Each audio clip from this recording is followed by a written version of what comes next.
That's what actually reminded me. What's going on, everybody? Welcome to another episode of the Fantasy Football Roundtable podcast. We are proud to be part of the Drive-In Podcast Network.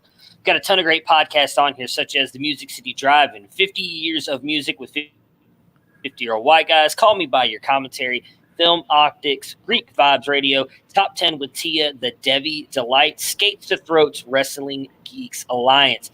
Ton of great podcasts, not all sports related either. If you're into some of the pop culture and film stuff, like Matt, you were on a podcast with them the other night. They've got a great group. It's a lot of fun to be part of this network. We are thrilled to be a part of them. So today, as you guys can see, scrolling across the bottom there, we're going to do the AFC West, talking about the Las Vegas Raiders and the Los Angeles Chargers. Matt and Dennis are with me today. How you guys doing?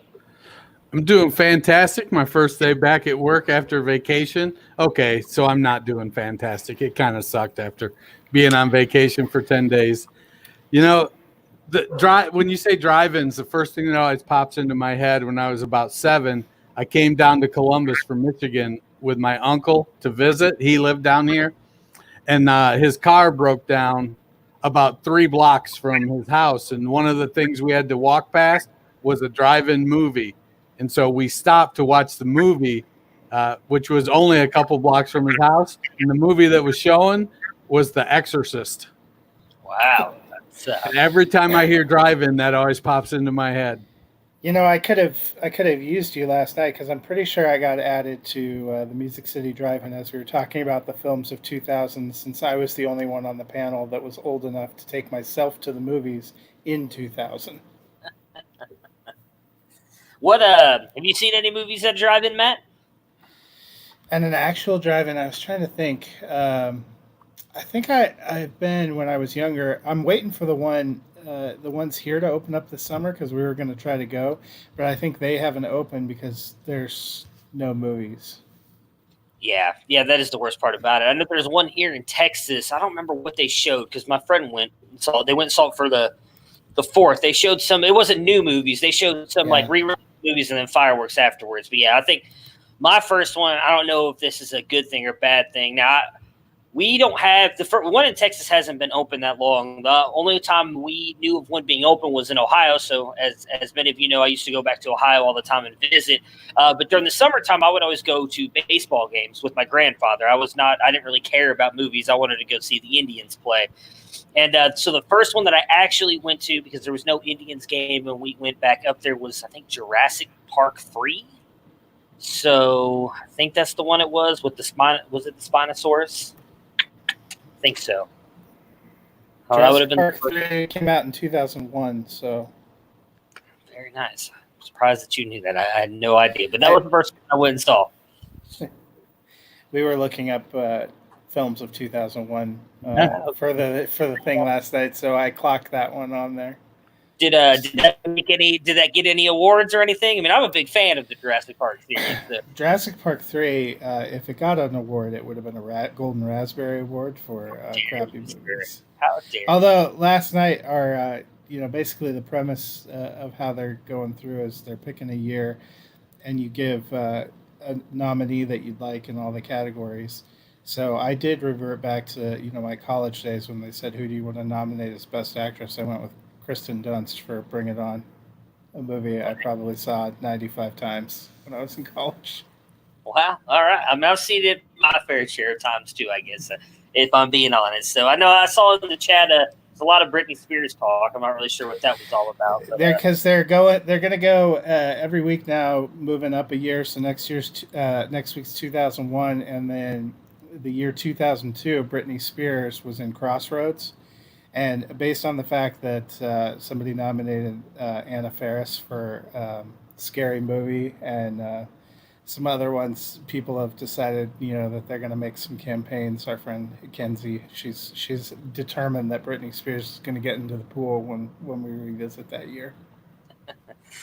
Well, definitely sounds interesting. So we are going to start off with the Las Vegas Raiders. They finished 7-9 last year. Do you guys think this is Derek Carr's final year with the Raiders? I think it comes down to what are the Raiders' other options. I know they have the reclamation project that is Marcus Mariota. But I think, didn't they only sign him to a 1-year deal? I thought it was 2 years. It could be 2. So, they've got Mariota. Where are they going to pick in next year's draft? It looks like there's going to be some decent quarterbacks coming out that aren't named Justin Fields. I was thinking, but I meant Trevor Lawrence. My Buckeye homerism comes out. It's 2 years. Mariota was 2 years, yeah. So, it depends on. Gruden considers himself to be the quarterback whisperer, so maybe he thinks he can turn either one of these two guys into, long-term top 12 quarter. I think if he can get 10 to 15 NFL range performance out of them, I think he thinks that's good enough because he can put a good enough team around him that they can go deep into the playoffs. So it's a coin flip because Gruden has the best job security in the NFL. He can pretty much do whatever the hell he wants. Yeah. Well, yeah. Praise to the AFC West for that. I think they've given us now the most consistency in the NFL moving forward. You got Patrick Mahomes on a 10-year contract and Josh Gruden on 9 years now at this point. So we both know they're going to be around for a long while, maybe much to the dismay of our Broncos fan there. I just want to throw out, too, Marcus Mariota, only 26 years old. I had no idea. I thought he was older than that. It's a little bit ridiculous to realize he's that young. But, Matt, what do you think about Carr? I mean, I guess it kind of depends on how he does. He wasn't terrible last year, and you consider they didn't have the greatest offensive weapons, so they've invested a little bit more this year. It's just it's hard to tell. I feel a little bit better about Derek Carr right now than I thought I might have at the end of the year because of the fact they only went and got Marcus Mariota.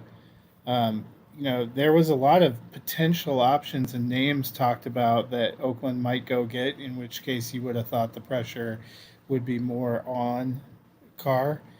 I guess I don't have a good feel for what John Gruden's going to do. I think a lot of it will come down to how do the rookie wide receivers perform. Can Tyrell Williams, will his foot be healthy? There's a lot of ifs on that team, and if they come together, that team could be really, really good. The Henry Ruggs is built for David Carr. Short passes with Yak. Brian Edwards can go up on the outside and make the contested catches. And then Darren Waller over the middle is a big body with great speed. So if Josh Jacobs and the Devontae Booker can perform in the backfield, it could be Carr could be there. He could get a reasonable extension. He's not getting a Mahomes extension.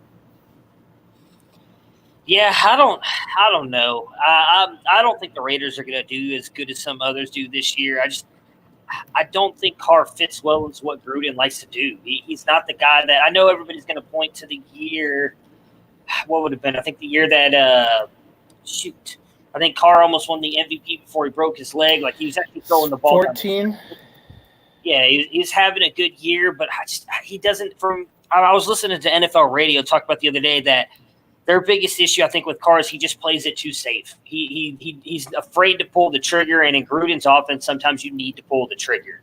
And so I'm wondering if that will end up hurting him and not staying with the Raiders. I kind of feel like he's just not going to be there much longer. Now, maybe he does. Maybe he impresses them, and he does come back. But I think they would rather maybe possibly draft a quarterback next year because I do think it's going to be a really good quarterback class from what we see right now. Obviously, that could change. And then maybe ride Mariota for a year and then throw that quarterback in. As you mentioned earlier, he's got a lot of security right now, job security with his contract. So he can take a year or two to kind of rebuild this team.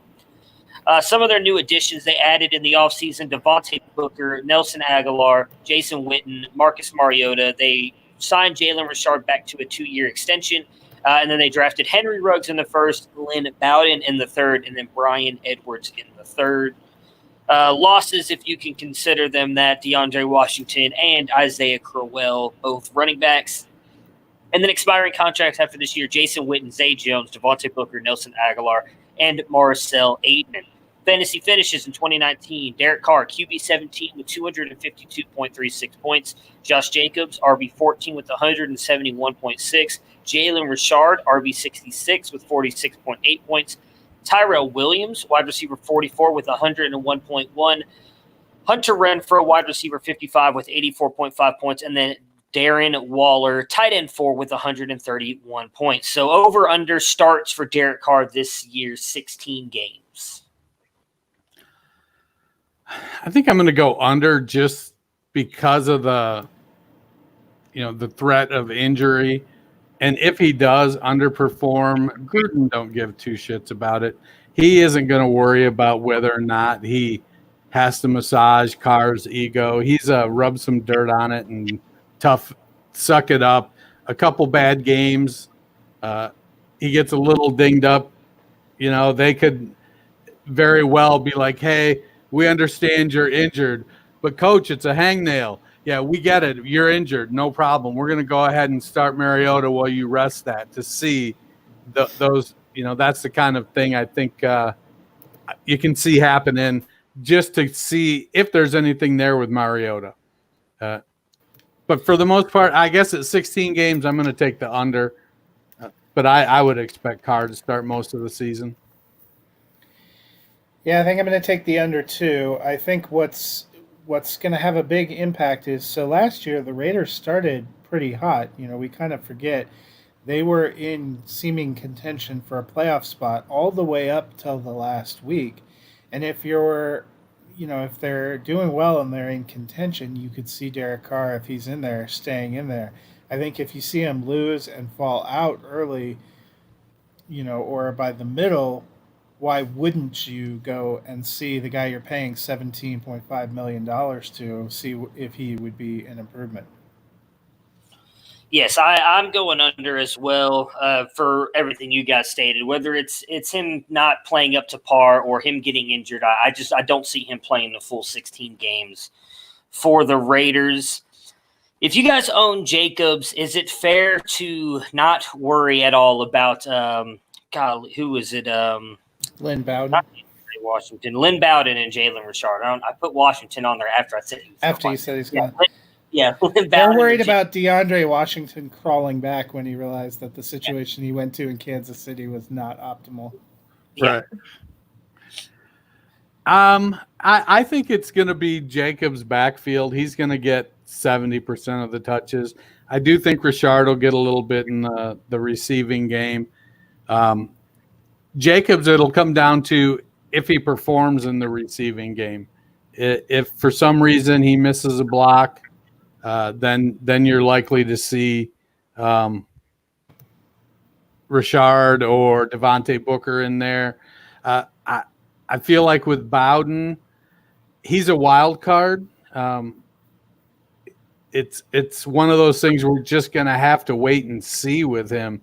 On one hand, one school of thought is, well, running back is the easiest position to transition to the NFL.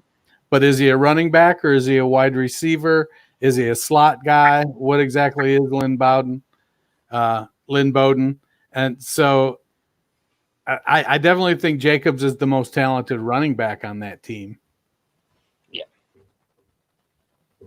Yeah, I forgot about Booker. Booker actually, I think, would be probably in line to get some primary carry work if Jacobs was injured.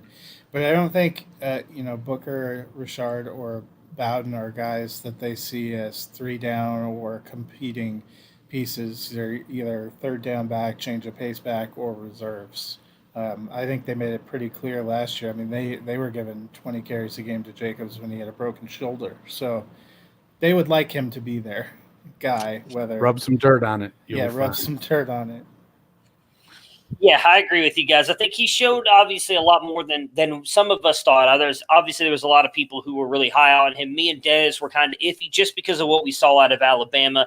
And he definitely showed that he could be a very good running back. So I'm with you guys. Richard, doesn't necessarily scare me. Bowden intrigues me some just because of what he was able to do in college. Gruden, I think, likes to consider himself a very smart offensive coach. He's got a fairly innovative, if you will. Yeah, he's got a lot of weapons. They're building a lot of weapons on that offense right now. So if they can possibly use Bowden in different ways, he might be interesting. But I agree with you guys; it's definitely Richard's backfield. So Las Vegas added Henry Ruggs and Bryan Edwards in the draft.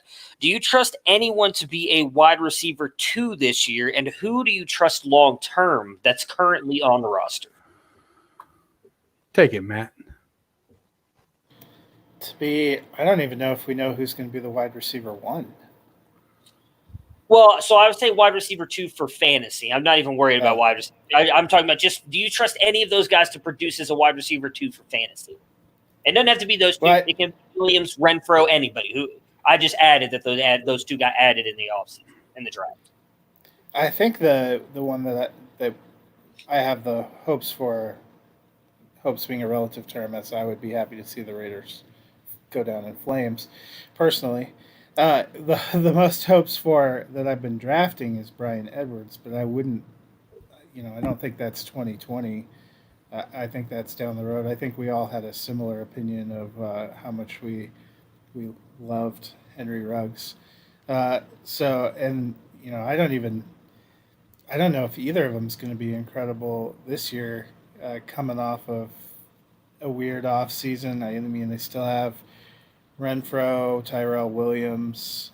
It's really hard to tell for sure exactly what they're going to do, but they clearly went and got receivers because they weren't happy with what they had, and they're hoping these guys are going to be the future.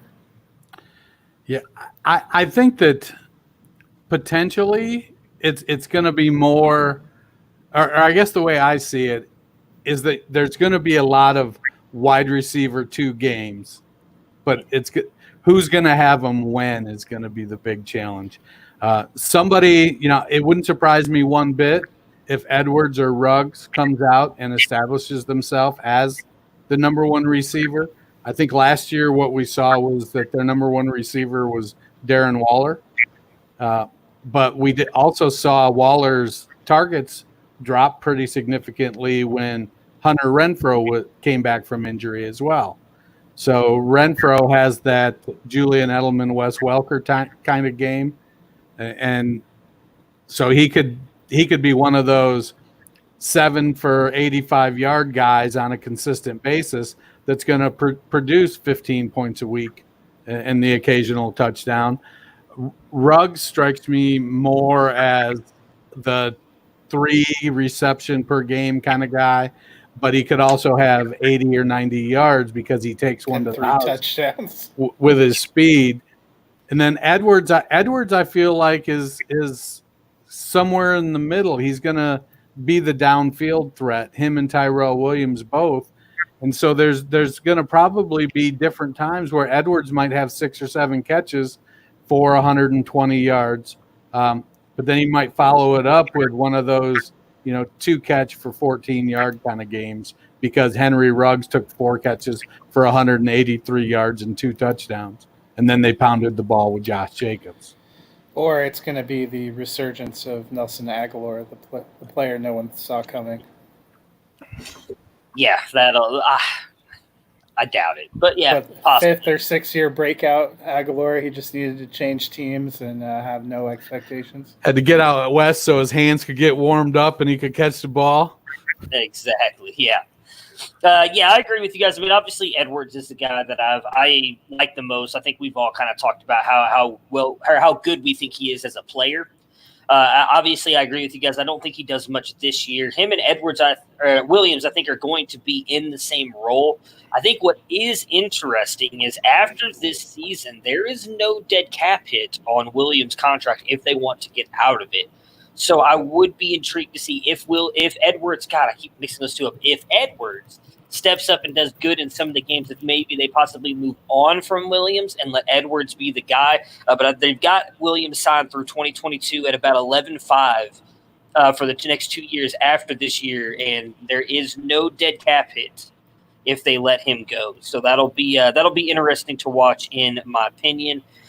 Speaking of Tyrell Williams, we saw him succeed in Los Angeles as a wide receiver too when he wasn't the guy. When Keenan Allen was the guy and Williams could just kind of get that secondary coverage and everything, he put up a lot of really good fantasy weeks. Do we think him coming in this year, being healthy and knowing that a lot of people are going to focus on Henry Ruggs, Williams can have a reemergence in the fantasy game? Well, it's not outside the realm of possibilities, but I also it's going to be a consistency thing. You're going to have him on your roster. You're going to be forced to start him on a bye week, and then you're going to cross your fingers. Is this the week that he is relevant, or was it last week when he caught 4 for 47 and a touchdown, and that was the week he was relevant? It's the consistency issue among those wide receivers is really going to be the storyline, in my opinion, this year. If they can be consistent, that's going to be a good thing for Derek Carr. Guys, I haven't called him David Carr the whole show. You just jinxed yourself. I know. But if they can develop some sort of consistency, whether it's Renfro with the safety valve or Ruggs with those screen passes, or he just gets, if Carr makes a couple tight throws to Edwards on some outs where Edwards has to fight for it and he wins, and then Carr gets that trust, he knows, hey, this kid is good and I can trust him to, I have a 9-year-old who plays football, and one of the conversations we have all the time, I tell him, look, if you're playing wide receiver, what's your job? He says, to make the quarterback look good. I'm like, that's right. You catch the damn ball, make the quarterback look good. Doesn't matter if it's not in the middle of your chest. Your job is to catch it. And if Edwards can do that, then Carr will have some confidence.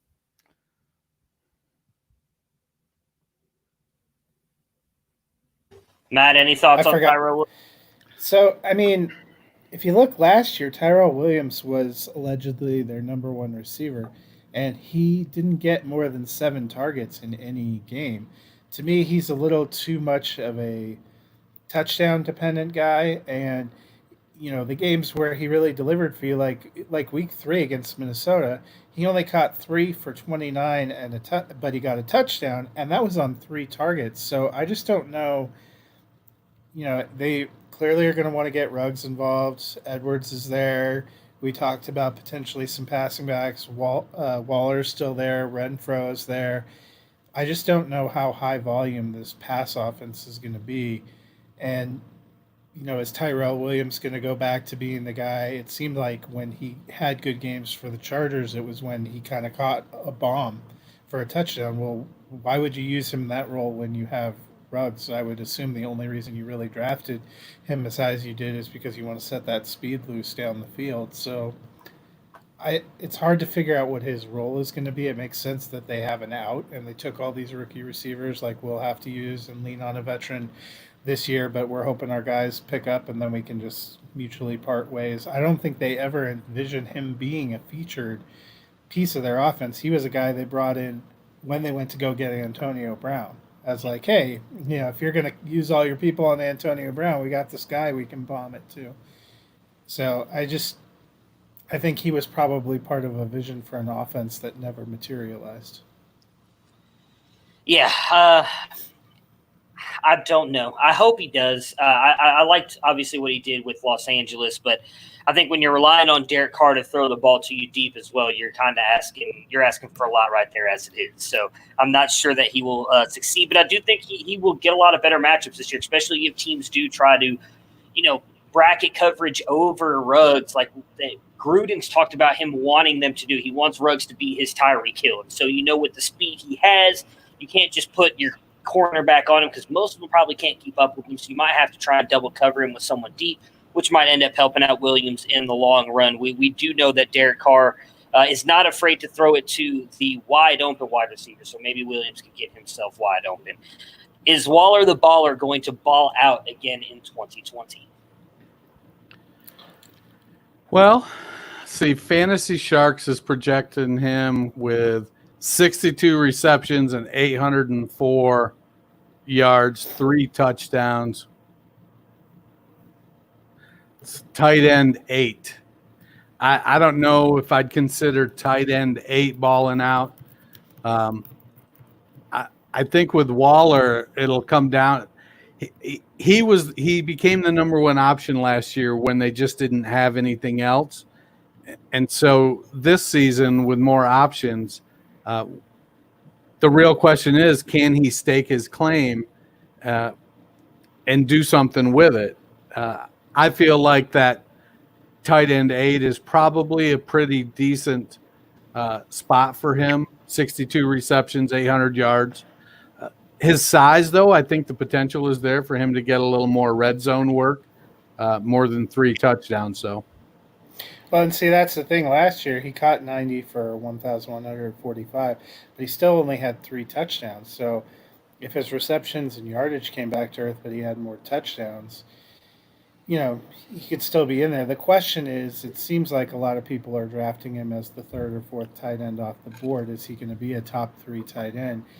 It feels like outside of, I don't think any of us would pick him in the top 3 when you have Kelsey, Kittle, and Andrews available. So then beyond that, the barrier for getting into the top, 8 of tight ends isn't super high. I think he could deliver that value. It depends on what, a lot of people in Dynasty, I know this was the case for me. I got him at the end of the bench, or I picked him up off waivers, and then instantly you have a starting tight end. I think he's still a starting tight end. Where you lose the value is in redraft or in Dynasty startups where people are reaching and taking him way early. He may, expecting to see the heights of last year. I think he'll probably, I'm with Dennis, he'll come back to earth with a little bit with receptions and yardage. If he gets more tight ends, could balance out. I would say anywhere between 4 and 10 or 4 and 12 wouldn't surprise me as a tight end finish. So it really depends on your expectations. I just think he set the bar so high last year, coming out of nowhere. That's not likely to happen again. So what would you project Carr's completions at? I mean, 350. Let's see. Well, what did he have last year? Let me look. I mean, pull up and see. Because I guess when I start taking a look, it feels almost like the Raiders are set up to have a whole bunch of 60 reception players. So Carr threw 513 times last year and completed 361. So it just kind of feels like you're looking at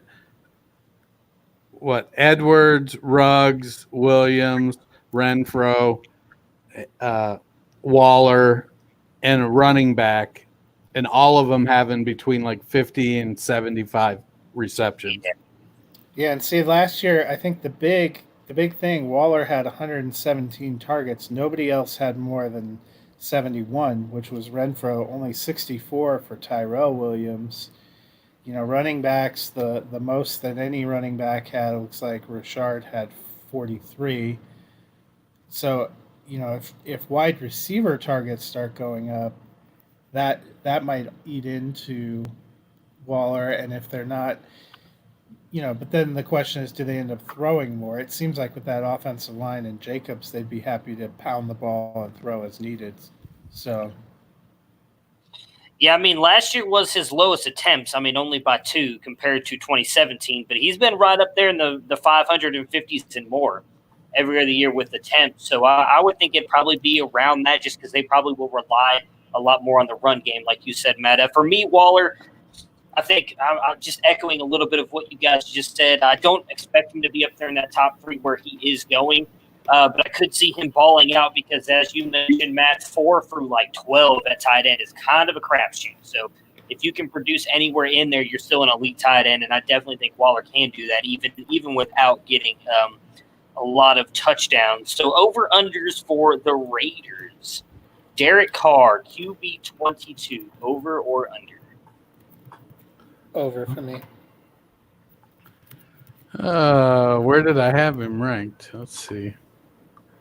I will go over as well while Dennis is pulling that up. You didn't have him in the QB2 range, I don't think. Yeah, I don't think any of us did. I could be I wrong. think all of us had him outside of.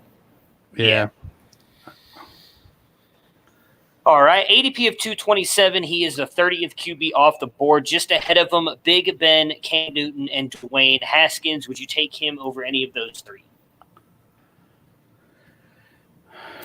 I'm going to say I would not, simply because I don't even feel confident he is the full-time starter this entire season, and beyond that, we don't know what his future is. So if you're measuring him in a potential 1-year window against other 1-year window guys like Newton, who we think might have a higher ceiling, Roethlisberger, who I think has a higher ceiling, and Haskins, who seems to be entrenched as a future starter, I don't see the wisdom in pulling the trigger on Carr over any of those, either for 2020 or the long term. Yeah, I had Carr at quarterback 29. In retrospect, that might be a little bit low, but I would take all. I would take all those guys over him. Just behind him, Phillip Rivers, Jalen Hurts, and Jordan Love. Would you take any of those three over Carr? If I take Rivers. Yeah, this is redraft, so I definitely take Rivers. I think I'd still keep Carr over all three. I don't think Rivers is going to be much better than Carr. I'll stick with Carr. Impossible that you have long-term success or future with him. Don't know that for sure, but I definitely know you likely don't have Rivers more than one more year. So. Well, I guess when I look at it, I think the weapons that Rivers has are probably slightly better. The offensive line Rivers has is better. In the running game, I feel like Indianapolis with that offensive line, that they're going to have a little better running game than Josh Jacobs. So all of those things to me give Rivers the edge. Having the additional time, probably if he reaches his potential, Ruggs is probably the one guy on the Raiders that is better than anybody on the Colts. I think Pittman and Edwards stack up pretty closely together. T.Y. Hilton is going to be better than anybody else on the Raiders. And then I think Doyle is probably more reliable, but has a little maybe a better floor, but not quite the ceiling of Waller. So that's why I go Rivers. The reason I'd go Carr is that, number one, he doesn't throw as many interceptions. I don't think their defense is as good, so I think they're going to have to be in more shootouts. You can run the ball as much as you want at first, but if you start getting behind, they're going to have to rely on Carr to throw it and keep them in games. And we've seen Carr have very successful seasons with the Raiders with less weapons around him as well. So I kind of go with them with the possible shootouts going on more often than not. Jacobs, RB12 in 2020, over or under? I think I had him. I had him at 13, so I'm going to go slight over. Oops, I think you had him at 14. Yeah, I had it. He's over for me for sure. Yeah, I had him at 14. All right, ADP of 14.83. He's the 10th RB off the board. That doesn't make any sense at all to me. I messed that up somewhere. CEH, Sanders, and Chubb going before him. You taking him over any of those three? Probably CEH. Yeah. All right. I would not take him over any of those three. Taylor Henry or Dobbins. Taylor Henry and Dobbins are going after him. Would you take him over any of those three over him? I think I might take Henry over him. I just feel like they're going to give Henry the ball. That's what Tennessee wants to do. Vrabel wants to step up and punch you in the mouth and hammer you and hammer you and hammer you. And when you've got a 6'3", 250-pound running back, that's the tool to use. Yeah, I would also take Henry. I would take all three. over him. I mean, I had Taylor over him, so I still think Taylor is going to be an absolute stud. As much as I don't like Derrick Henry, I probably dislike Jacobs more, and I agree with what you guys are saying on Henry. And I think Dobbins is in a great situation. He's probably not going to get much for you this year, obviously, with Ingram, but I think Ingram's gone after this season, and Dobbins in that offense, I think he's going to be an absolute stud. So I think I would definitely take all three over Jacobs. Henry Ruggs in 2020, wide receiver 30. Over. Yeah, I think over. It wouldn't surprise me if he was a upside wide receiver 3, but I'm going to take over. I think there'll be some consistency issues, and the issues may come out of the game plan as much as, if not more, than just Ruggs being inefficient and a rookie. I can see Gruden game planning the running game against teams, game planning the bigger wide receivers and the tight end against other teams, and that sort of squeezing Ruggs out of the game occasionally. Yeah, I will go slight over as well on Ruggs. ADP of 79.5, wide receiver 37 off the board. Just ahead of him, Christian Kirk, Michael Gallup, and Jarvis Landry. Are you taking him over any of those three? Definitely not taking him over Landry. For 2020, I'm probably taking Kirk and Gallup both over him, so no. Yeah, I think I might take him over Kirk, just because, I'm with you. When they brought in Hopkins, that to me was more of a long-term, Ruggs could end up being the one for Oakland.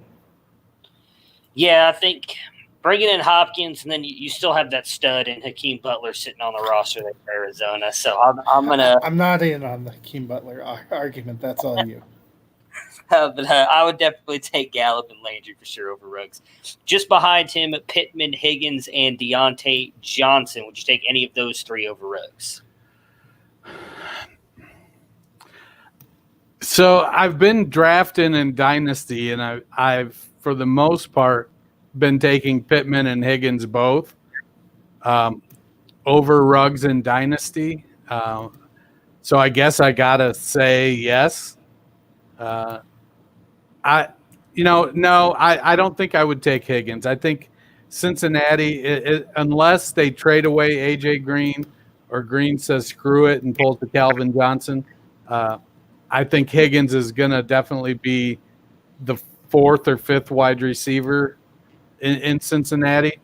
So I'm going to take Ruggs over Higgins, and I'm going to probably go Pittman over Ruggs. And I guess I think if push come to shove, I'd take Deontay Johnson too. You were really riding the Auden Tate train. Man, did you see some of those catches he was making? He was laying out. He's all over the place. You know what? The Bengals saw that too and still took T. Higgins and franchise tagged A.J. Green. So, I mean, I think you and Zach Taylor not seeing eye to eye there. To answer your question, I'm definitely taking Pittman and Higgins. I have had them ranked ahead of Ruggs for a long time. And, while I acknowledge Dennis is probably right, in 2020, Higgins may not be the greatest bet. We don't even know if A.J. Green can even set foot on a field. I mean, it's been a long time. The question for me is Johnson.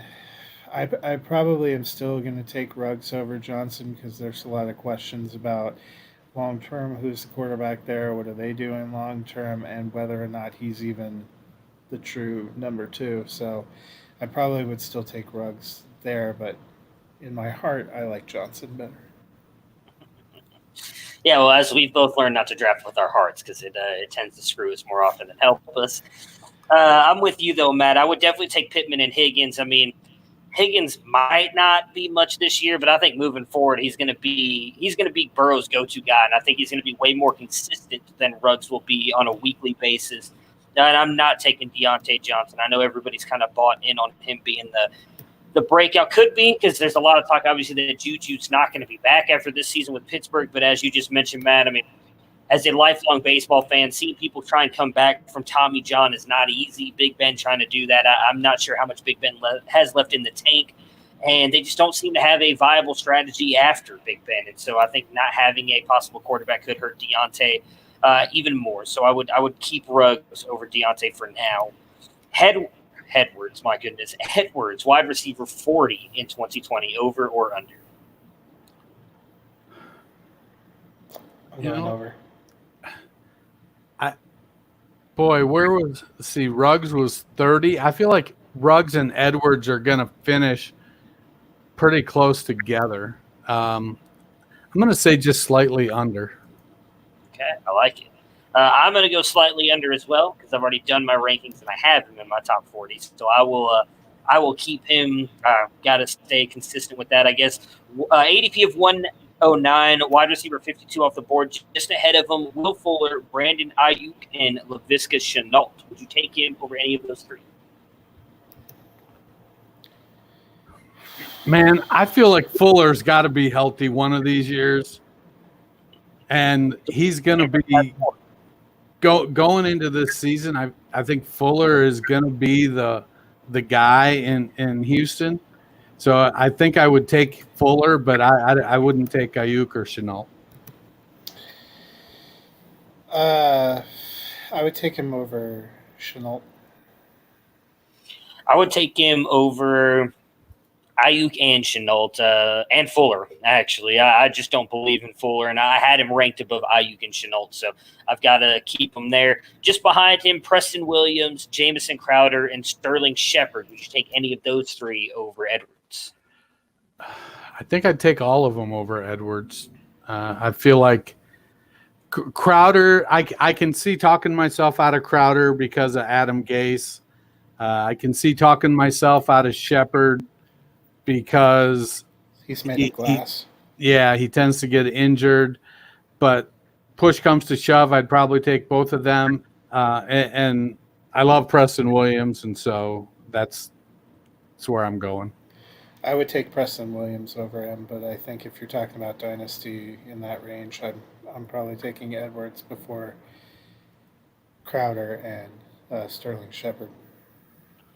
Yeah, Preston for sure for me as well. Crowder's not even really a question. Shepard would be a coin flip. I still really like Sterling Shepard. I mean, much like we were just talking about Will Fuller, I feel he's got to stay healthy eventually, right? So, and I do think if he stays healthy, he's going to remind everybody just how good he really is. But it would be a coin flip for me between those two. Hunter Renfrow, wide receiver 36 in 2020, over or under? That's a good number. Over. I feel like he's going to be right there in that 30 to 40 range with Edwards and Ruggs. I feel like Renfrow, to me, is the favorite to lead the team in receptions, but have the lowest amount of yardage. What if I told you no Raider receiver was going to be in the top 40?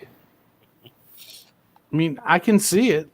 It's definitely a possibility. Last year, Tyrell Williams was 44. Renfrow was 55. Yeah, but how many games did each of them miss? Williams didn't Williams miss had that many. a couple. I don't know about Renfrow.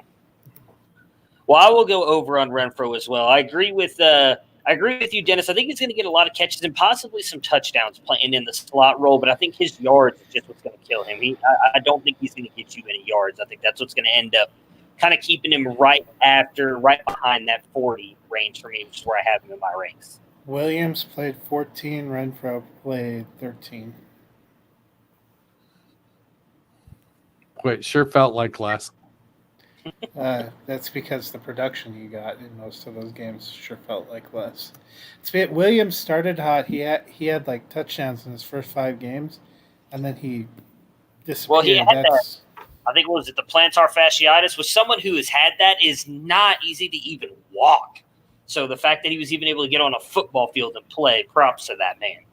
Peyton Manning still finished 12-4 with Denver. Played with plantar fasciitis all season. Well, but did you ever watch that man move when he didn't have plantar fasciitis? Did you watch Tyrell Williams move?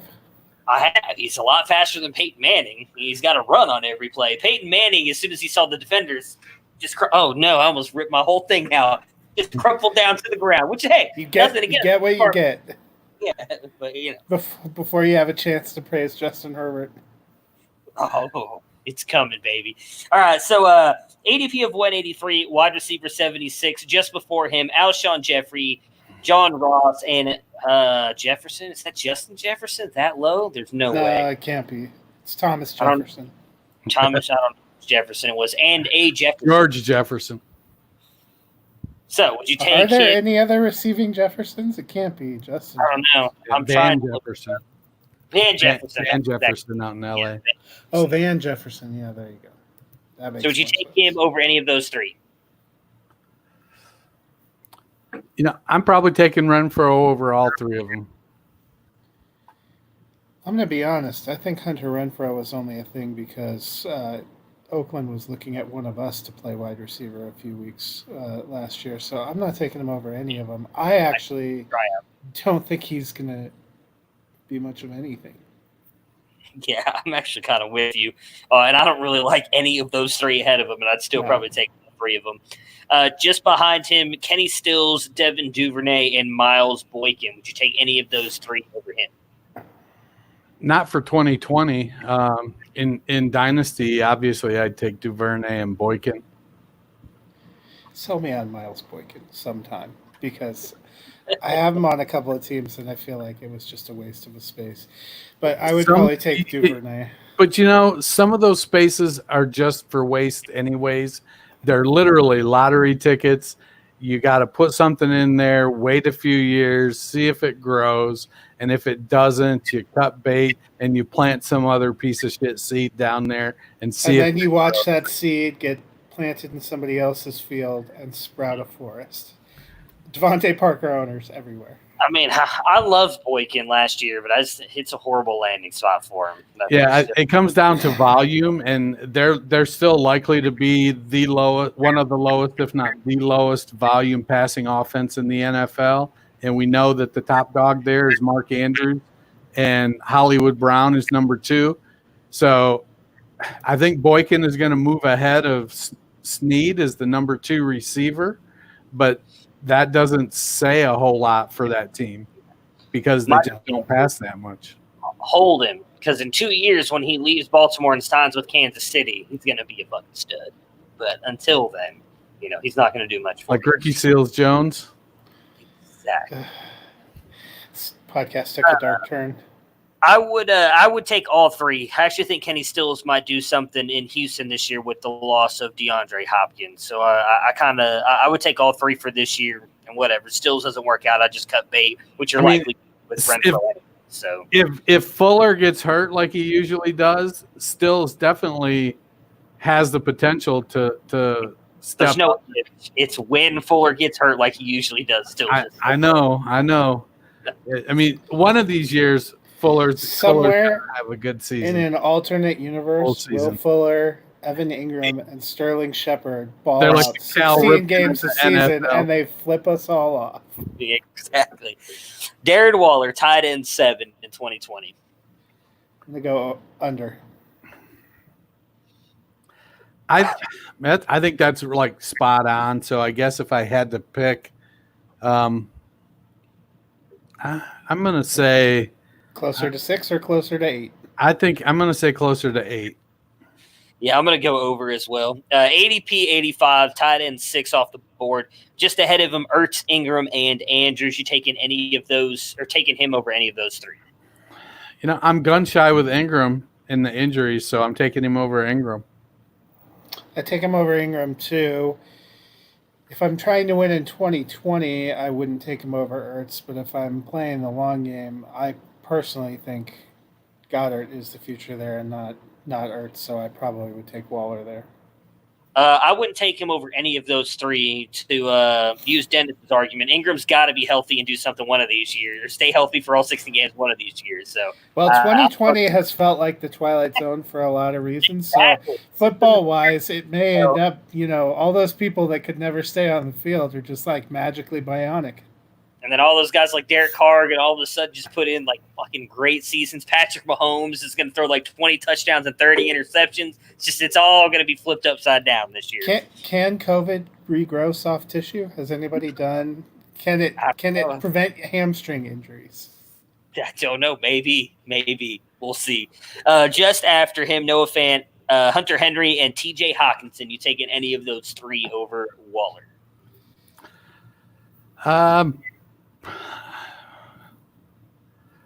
For redraft,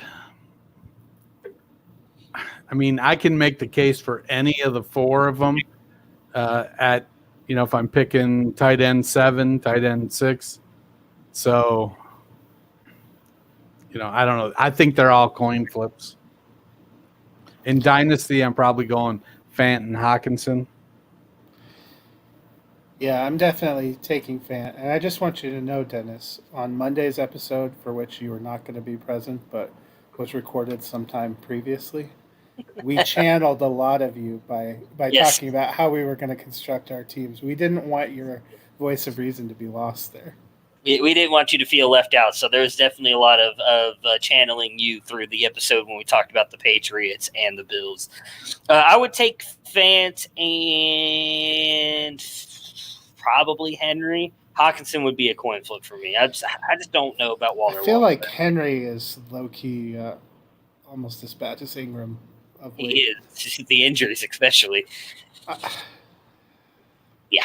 Well, speaking of Henry, Los Angeles Chargers, 5-11 last year. They did not make the playoffs. This question was meant to be up here at the top, and I've misplaced it. Over/under on Tyrod's games, 4. I'm going to say slight over. I think he probably, especially given kind of the off-season and climate, and poor Dennis frozen. I know. It's because he doesn't talk about Justin Herbert. He's so happy. Yeah.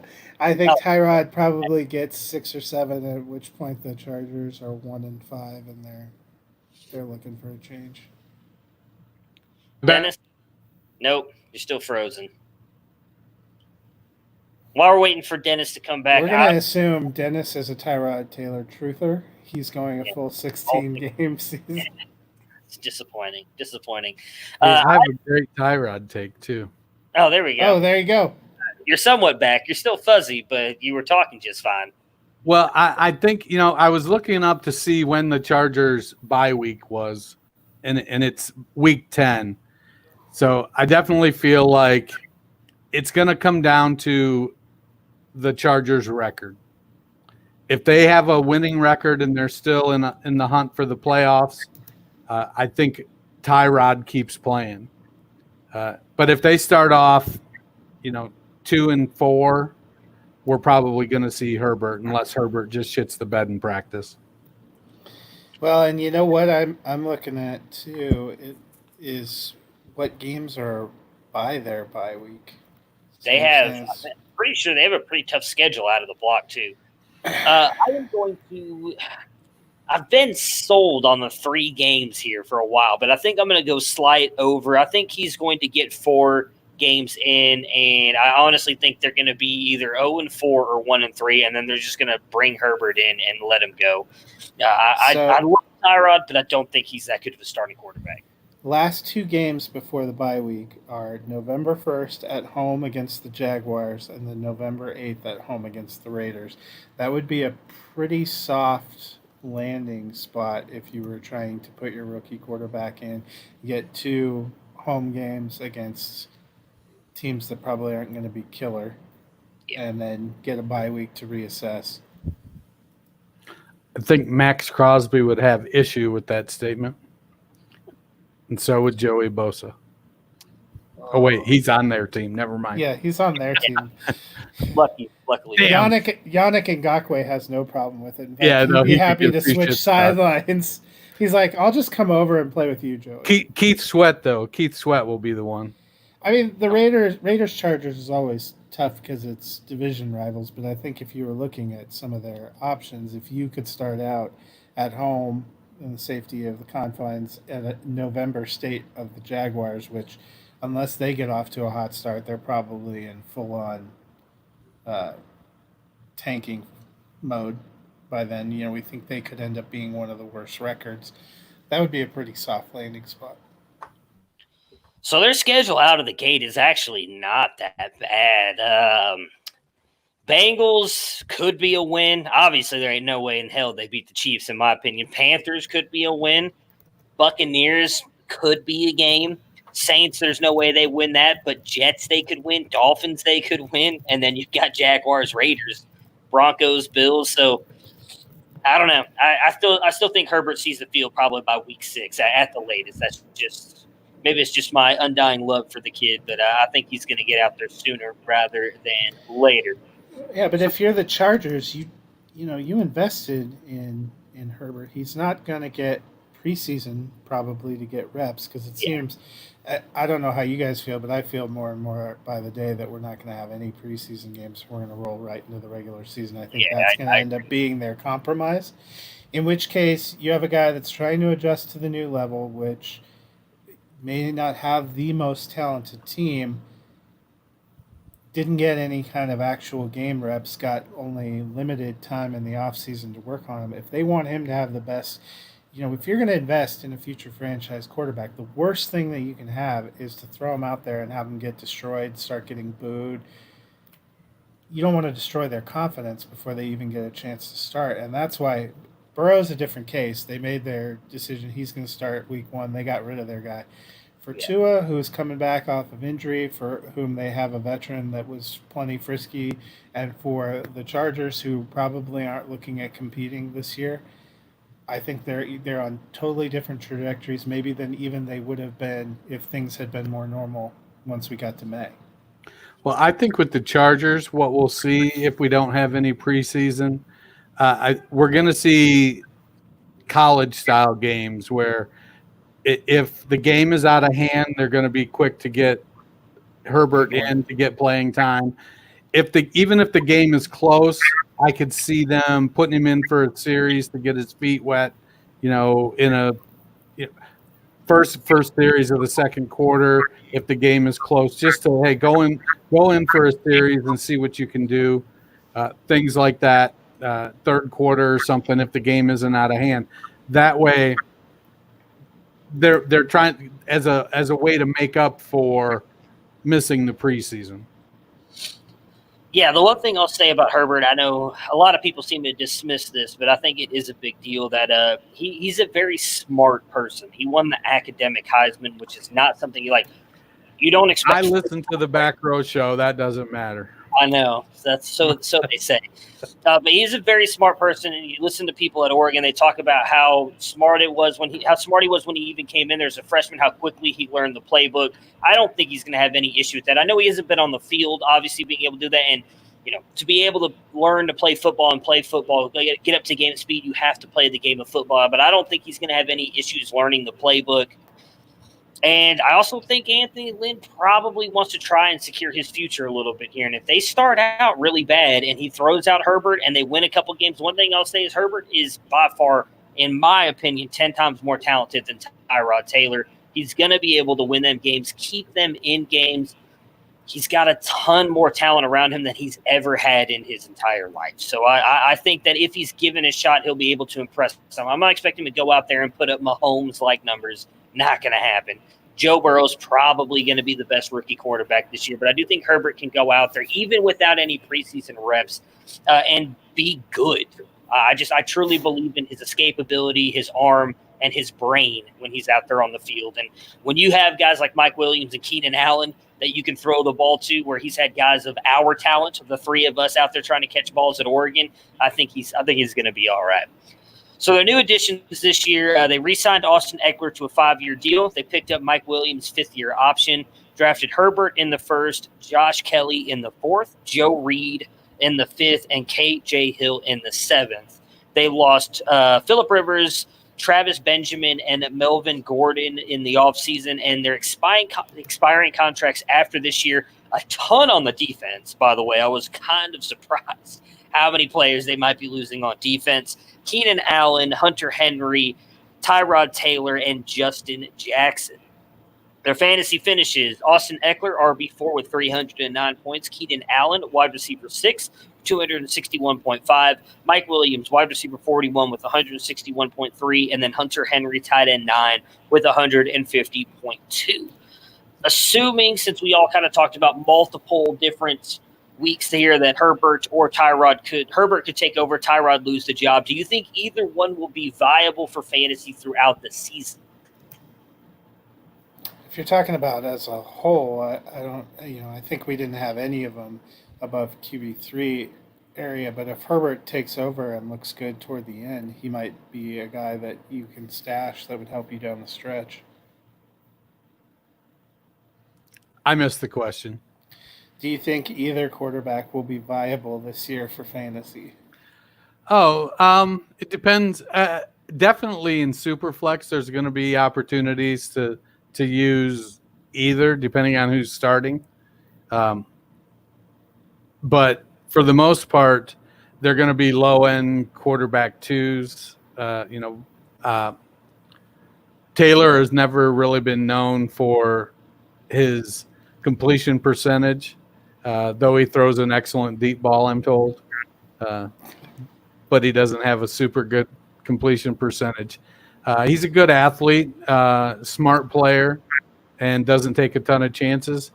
I do think that Herbert will take more chances, and that could lead to more big plays, but it also could lead to more turnovers. And we've seen it time after time that from the quarterback position, the transition to the NFL can sometimes be rocky. So I don't think I'm grabbing either one of them and hoping to slot them in as my starter in a one quarterback league.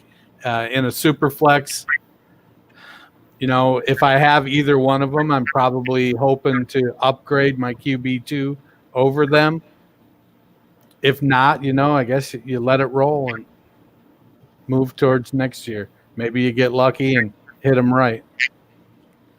Yeah, and super flex, obviously, if Herbert takes over as early as I think he can, I do think he will be a QB2, probably low-end QB2. I'm not expecting him to be, an elite quarterback this year, but I still believe in Herbert.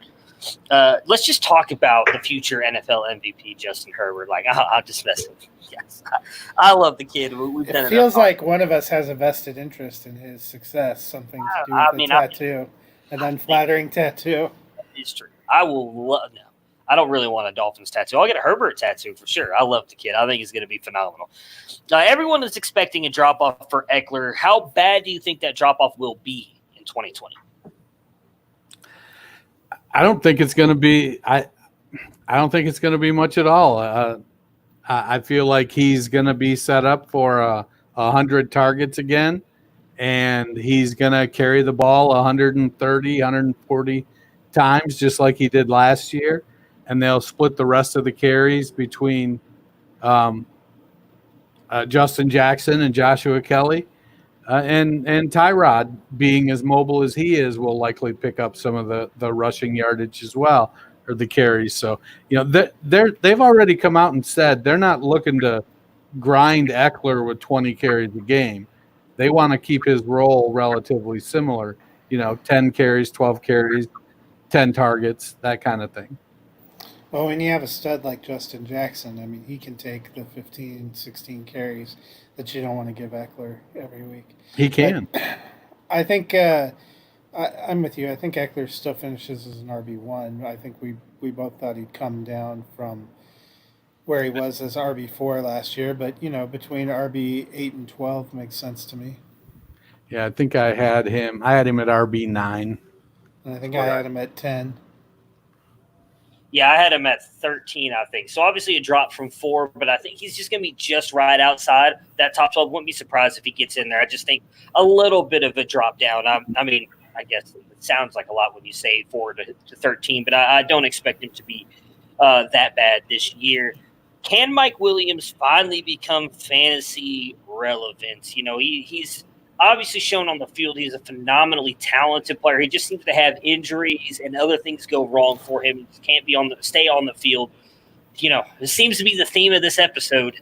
Can he stay healthy? Can this be the year that we see Mike Williams stay healthy and produce for fantasy 2 relevant season or fantasy relevant season? So is this Williams' fourth year or fifth year? This is his 4th year. They just Okay. picked up his 5th year option, so he'll be here this year, next year. So I think that a lot of it is going to ride on how long Tyrod Taylor is the quarterback. I feel like Herbert may work downfield a little more than Tyrod and do it a little better. And if that's the case, then I think that favors Mike Williams. Keenan Allen is a beast. I think he's always going to be what he is, which is an excellent technical route runner. Easy for me to say. And he's going to get his targets, and he's going to do work with them. Since they picked up Williams' option, I think they're going to be the front office, anyways, is going to look at Williams to help project what they need to do with Keenan Allen next year. Now, obviously, if Williams shits the bed this year, Keenan Allen is going to look a lot better going into the contract negotiations after that contract expires. But if Mike Williams comes in and puts up 70 catches and 1,300 yards, even if Keenan puts up 90 and 11, it comes down to then they're like, we've got another guy. We don't need to overpay for you. We can work with some of this depth and some of these other players. So can he be relevant? Yes. Will he? Great goddamn question. I say yes, especially since I drafted him as my wide receiver 2 in the Scott Fish Bowl. So I'm going yes. So Mike Williams played and started 15 games last season. It's not like he was missing a lot. He got 90 targets, which was 3rd on the team, but he was 4th on the team in receptions, only 49. Didn't have a lot of touchdowns. I still think he's probably the 4th option in a passing offense that, let's be honest, may be a little less high volume, especially depending on how much of a season we see Tyrod Taylor. So is he going to be more than he was? I wouldn't bet on it. Well, I would think that where he's going to have to improve his efficiency, and if Rivers was part of the issue, then Taylor, who admittedly hasn't always been super accurate, or Herbert may make that a little bit easier for Williams to improve. Well, I think a lot of Williams, too, is he dealt with that back issue a lot last year. And I can't remember with Stafford. When we talked about it with Stafford a couple weeks ago with the NFC North, or maybe a month ago at this point, I don't even remember. But you can't ever tell with back issues. And as a wide receiver, he already dealt with that coming out of college. And then I believe that flared up again last year. I don't remember what. It may not have been the back. I know he had an injury last year. I think it is. But see, that's the thing. With the kind of injury that Williams had, this is one of the reasons people had misgivings after that kind of injury flared up when he was a rookie. Those aren't the kind of things that are ever going to it's not like an ACL where hopefully they repair it, you come back, and after a certain amount of time you gain whatever X percentage and you should be good to go, or breaking a bone. This is going to be the kind of thing that will dog him for a long time. And last year was so previously he appeared in 16 games, but only started 5 in 2018. He played and started all 15 last year and went up in targets. Didn't go up noticeably in receptions. Did have a lot of yardage, So it depends on. It seems like last year, he averaged 20.4 yards per carry, but his catch percentage was below 55%. His catch percentage as a rookie was below 50%. What they haven't changed necessarily the scheme of their offense. Maybe Tyrod is a good deep ball thrower. That's not what I think of when I think of him, in which case I'm thinking of Eckler and Hunter Henry being more beneficiaries, and somebody like Keenan Allen who's going to be the focal point of your offense. And when you have a young quarterback coming in, they often tend to defer more to a tight end or a pass catching back out of the backfield or the number 1 target. So it may be a situation where Mike Williams, talent and health wise, could be in a better position, but his role in the offense is the same, and the offense affords him less opportunity to do those kind of things. Well, I think if the offense is the same, so let's say he gets 90 targets again this year. For one, I think he'll regress to the mean with touchdowns. He had 10 last year, or 10 2 years ago and 2 last year. So let's say that he's going to be at 6. And his catch percentage, I feel, will go up from 55 to, even at 60, that bumps his receptions up by, almost 10 more receptions. The same, if you split the difference with his yards per reception, you end up with just about, what was he this season? 40 something. I can't remember. I'll look real quick. Wide receiver 41. I feel like you end up with a low end wide receiver 3 probably is where you're looking at if his targets stay the same. I feel like he'll improve with receptions and touchdowns, but he may dip a little bit on the yardage per catch. So I feel like he has the opportunity to move up and be a wide receiver 3. So the one thing I'll say before we move on to Hunter Henry is I don't know if Tyrod Taylor is a really good deep ball thrower, but he did have that beautiful 60-yard bomb to Antonio Callaway when they should have beaten the Saints a couple of years ago for the Browns. I'm just saying. I mean, on the run, dart, Antonio Callaway, touchdown, then fucking kicker misses the kick, and the Saints end up eventually winning that game. It's fucking bullshit. This is a great throw by Tyrod, so I'll give him props on that one throw. Hunter Henry, is he elite? Is he an elite tight end for fantasy? When I say elite, I mean top 12, just to specify. So you're saying top 12 is elite? For fantasy, yes. It's a tight end 1. Then the answer is yes. I think that's that's like putting me and Tom Cruise in the same modeling agency. I'm participation medals guy. I'm just, here you go. I'm handing him out there. This has turned into the millennial podcast. I mean, because I think elite is Kelsey, Kittle, Andrews. I think that's elite. I think when you get down to tight end 10 or 12, I mean, you're looking at possibly 90 to 100 points different than your tight end 1, tight end 2. So is he elite? I don't think he's elite. Is he a tight end 1? Yeah, I think he's a tight end 1. Yeah, I mean, if you would have asked me where did Hunter Henry finish last year, I wouldn't have guessed tight end 9 when I saw that. He did that in only 12 games last year. I think we've been waiting probably for 5 years for him. It seemed like they took him to be the heir apparent to Antonio Gates, who's somebody in his prime I would say was elite. I mean, he was best in the business for a long time.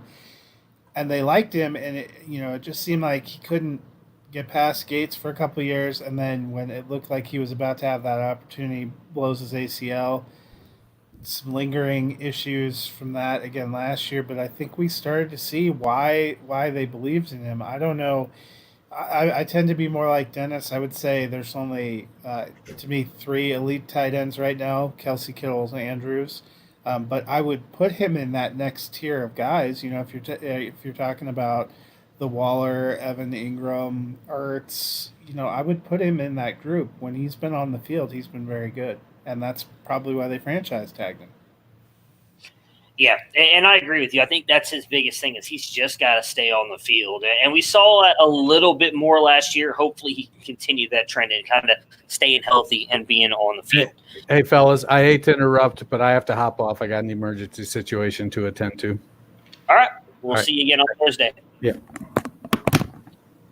All right, so we'll do over-unders here to finish out the episode. Tyrod Taylor, QB 32, over or under? I'm going to go over. I will go over as well. ADP of 237, QB 34, just ahead of him. Jordan Love, Jalen Hurts, and Phillip Rivers. Would you take any of those, him over any of those 3? No, probably not in that range. The only place, to be honest, that I'm taking Taylor is if I've taken Herbert. All right, fair enough. So right after him, Winston and Stidham, and I'd take both of them over Tyrod. I assume you do the same. Again, assuming you don't Yeah. have Herbert. Well, I think Winston is probably, of the quarterbacks that are not guaranteed to start, has got to be the top tier. In fact, I might take him over some of the quarterbacks slated to start because we've seen what he can do, and we also have seen Drew Brees isn't getting any younger. Things happen. Yeah. Herbert, QB 20 on the season, over or under? I'm going to go over. I will go over as well. ADP of 196. He has a 23rd QB off the board. Just ahead of him, Minshew, Tannehill, and Garoppolo. Would you take him over any of those three? I'd take him over all three. As would I. After him, Breeze, Bridgewater, and Brady. For me, if it was for this year, I'd probably still go Breeze. Yeah. Brady would be a coin flip. I'm still just not as sold on Brady in Tampa as everybody else is. So that would be a coin flip for me. I'd probably end up leaning Brady. It would depend on who I took earlier, especially if it was super flex. But for me, I'd still take Herbert over Bridgewater for sure. That's a for sure for me. What about you? Yeah, it's the same. Depends on how you're constructing your team, and especially in super flex. If you waited on quarterback and you only have one, you're probably grabbing a guy like Breeze because you got at least one great year, and then you're hoping to circle back and get a rookie. Austin Eckler, RB10 on the season, over or under? Pretty sure I had him at RB10, so I'm going to say slight over because I feel more comfortable at 11 than 9. Yeah, I will go over as I had him at 13. ADP of 30, RB14 off the board. Just ahead of him, Dobbins, Henry, and Taylor. Would you take him over any of those three? I'd take him over Dobbins. If it was for this year, I agree. Outside of that, I would take him over Henry because of what he can do in the passing game, and he's got a secure future for sure. So I would definitely take him over Henry. Just after him, Akers, Kenyon Drake, and Aaron Jones. Would you take any of those three over Eckler? No, because, of those, Eckler, actually, of the top kind of tier running backs, has some of the most security because of the new contract, and they obviously chose him over Melvin Gordon, so you got to be thinking no matter what, they like him in his role. Yeah, and I think the one thing I do want to say on that too is there's a lot of myths that Eckler is injured a lot, and he really hasn't been hurt as much as people think. If you actually go and look at his how many games he's played and everything, he's suffered a couple of injuries, but he's not missed that many games. So I'm with you on that. I would take him over all three. He's got the most security. I mean, I guess outside of Akers, who just got drafted, he'll be there at least for 4 years. But just like you said, they decided to take him over Melvin Gordon, who despite. Eckler has played 46 out of a possible 48 games in his career. Yeah. But everybody thinks about because he gets hurt or he gets banged up that he misses all these games. He really hasn't. And you add in his receiving upside, which we saw a lot of last year. I think he's the guy that's really kind of getting overlooked. So I'm with you. I would definitely take him over those three. Keenan Allen, wide receiver 8 in 2020, over or under? Slight over. Same. I think I have him at 8 in my ranking, so I would go slight over as well. ADP of 44.8, wide receiver 21 off the board, just ahead of him, Lamb, Diggs, and Metcalf. Would you take him over any of those three? Take him over Metcalf. I think I'd take him over Metcalf and Diggs. I mean, I like Diggs, but I think Allen's already proven that he's been much more fantasy relevant. And, I mean, Allen obviously I think is a better quarterback than Tyrod. Probably right there with Herbert. I think Allen, I think he just does too much. I think the question for me with Keenan Allen is being in a contract year. What if he's not in Los Angeles? What if he goes Well, I think Diggs is a contract year as well. I don't think he's signed long. But that's part of the reason why he wanted to be traded. Unless there's an outright flop, I would think with what Buffalo gave up and going to try to acquire him, that they're likely to try to keep him. Yeah, I mean, I guess you have a fair point there. I've always had kind of a soft spot for Diggs, but that's No, I mean I like Diggs too. I just for the only reason I would take him over Diggs, like it's funny that neither one of us would take him over Lamb, and Lamb has done nothing in the NFL yet. But I think we both think Lamb potentially is number one in Dallas, and which could be a robust passing offense. And the draft capital they spent on that isn't a 2020 pick. That's a yeah. Oh, I future. agree with you. Yeah, Lamb's going to be an absolute stud.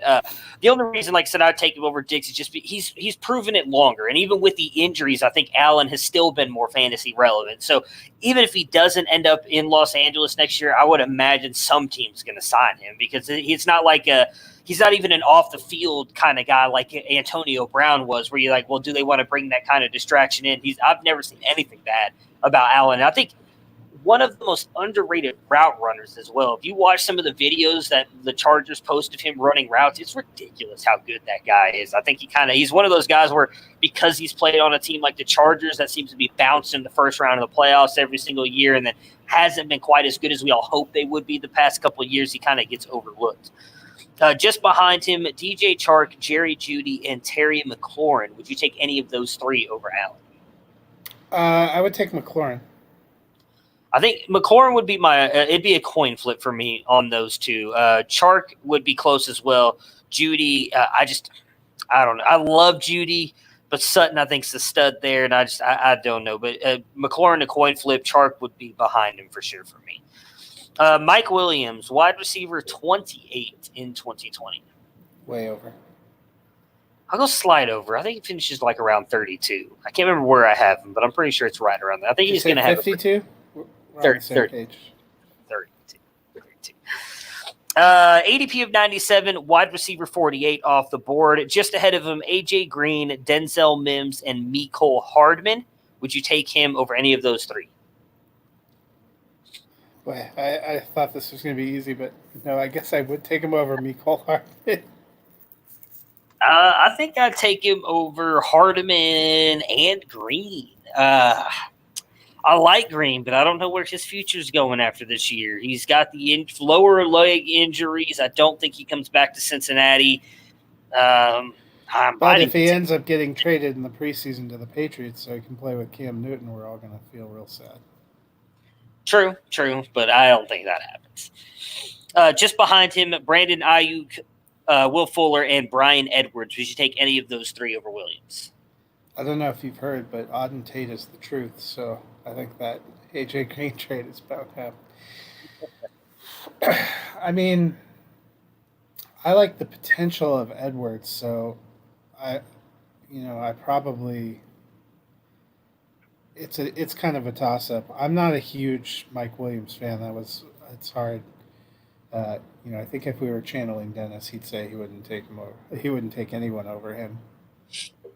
I do like Mike Williams, and I would still take Edwards. I think Edwards is going to be the one. I know everybody's sold on Ruggs, but I just think Edwards is the better player. I think he's going to put that offense better. So I would still take Edwards with his potential. I actually kind of think Ayuk might be the one for San Francisco as well because I like Debo, but Ayuk's got a lot going on. But I don't.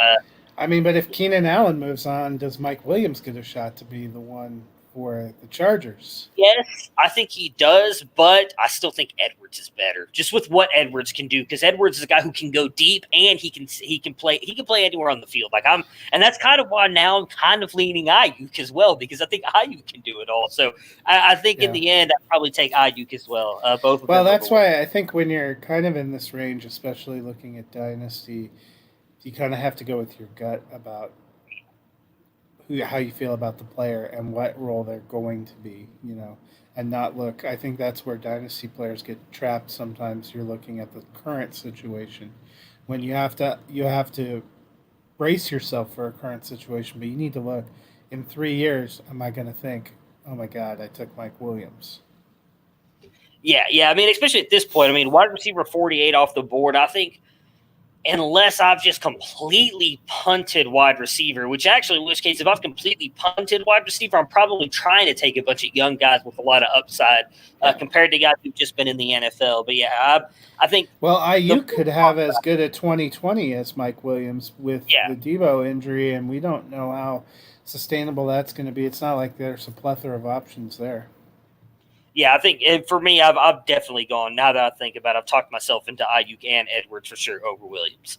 Why do I want to call him Derrick Henry? Hunter Henry, tight end 10 on the season in 2020. It's your unbridled love for Derrick Henry. I'm going to say slight under. I think he has a good chance of finishing in the top 10 if he stays on the field. Same here. I've got him at a 7, I think. So I'm all in on Hunter Henry. ADP of 91.17. He is the 8th tight end off the board. Just before him, Fant, Waller, and Ertz. You taking him over any of those 3?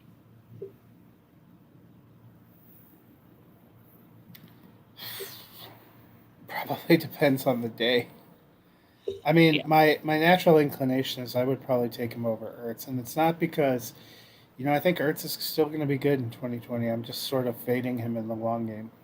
Yeah. I would definitely take him over Waller because I said that earlier. I don't want to change what I said about 30, 40 minutes ago, so I'd still take him over Waller. Ertz would be a coin flip.